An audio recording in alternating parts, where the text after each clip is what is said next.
C'est en apparence un radio-crochet comme il en existe partout. Mais l'émission Al Rad Star s'est investie d'une mission, libérer la voix et le talent des jeunes de Mossoul, étouffés par 3 ans de règne du groupe État islamique, puis par les combats dans la ville. L'émission est un défi en soi. Ce qui la rend différente, c'est qu'elle met en vedette du talent qui sort de la douleur. Il n'y a rien d'inhabituel dans le fait de mettre en valeur des talents qui peuvent être exprimés confortablement.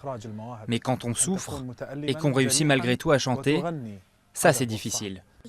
Le radio-crochet a été lancé par Al Rad, une petite station basée à Erbil, à 80 km de Mossoul.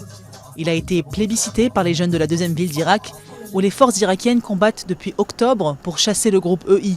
Beaucoup de candidats ont repris des succès de la chanson orientale. Certains ont refait des commentaires de matchs de foot. Les candidats m'ont surpris parce que leur talent est vraiment honnête. Ils ne cherchent pas à devenir célèbres, ils veulent juste pouvoir s'exprimer. Parmi les 93 jeunes qui ont pris part à Al Rad Star, une candidate de 15 ans a marqué les esprits, Nour. L'adolescente de Mossoul Est, repris en janvier par les forces irakiennes, a progressivement perdu la vue à partir d'août 2015. Plongée dans le noir et la dépression, elle a découvert la radio. Ses chroniques, où elle livre ses réflexions sur la société, ont séduit le jury de l'émission. La radio est un monde complètement différent. Pas besoin de voir pour l'écouter.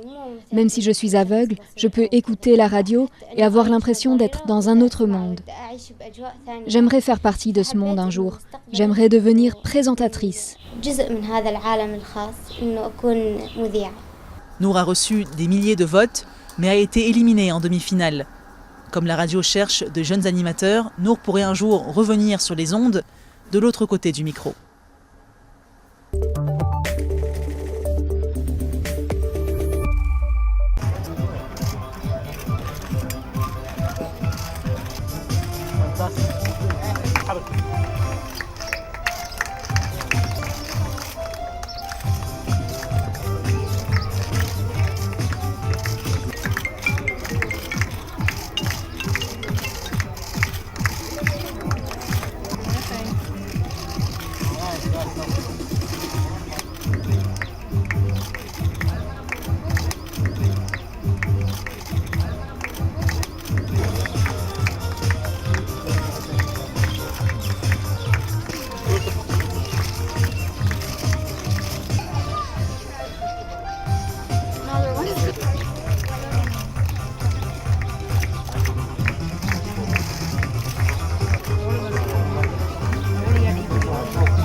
Il y aura un festival d'abord et puis après éventuellement aussi les zéniths, mais rien de vraiment définitif.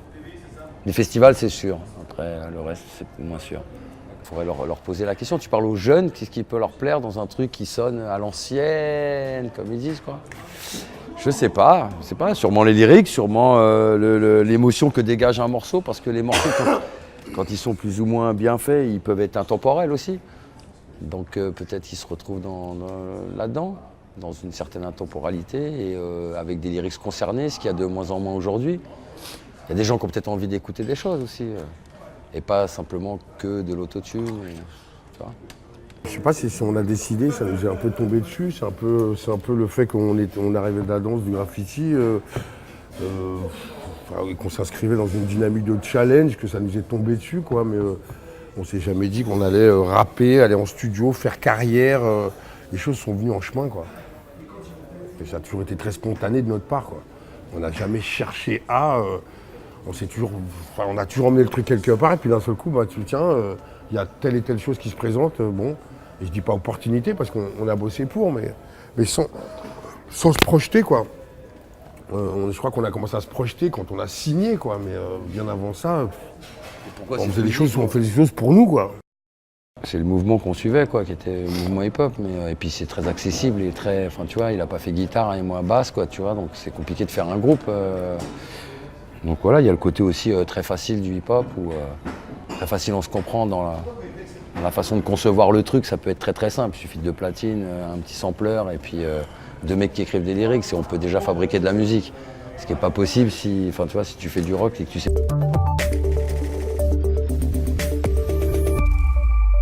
Je pars de du Touareg opprimé, écartelé par des différentes frontières, par des États, des anciennes couches de colonisation, mais aussi par des États héritiers de ces colonisations.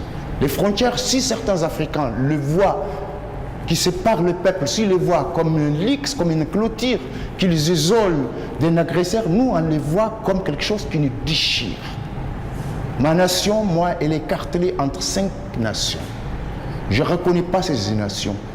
Furigraphie, je l'assume, comme j'en fais non pas seulement un concept d'art, ni de poésie, mais un concept aussi politique et révolutionnaire.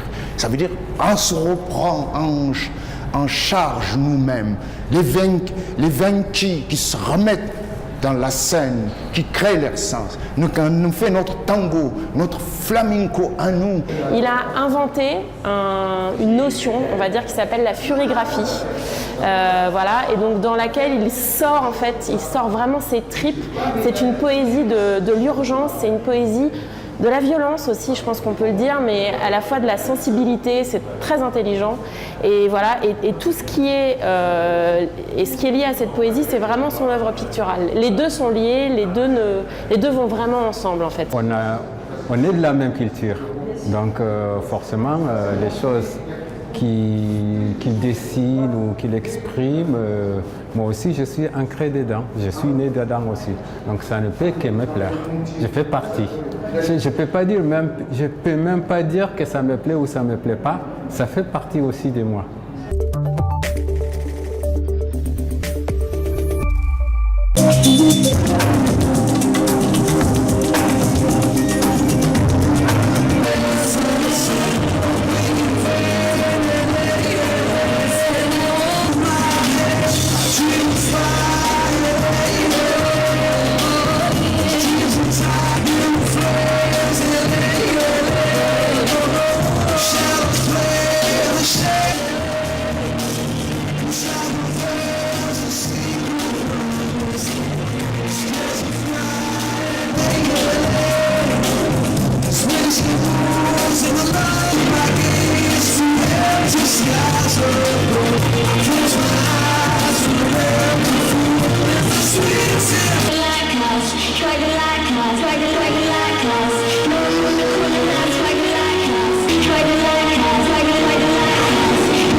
Thank you.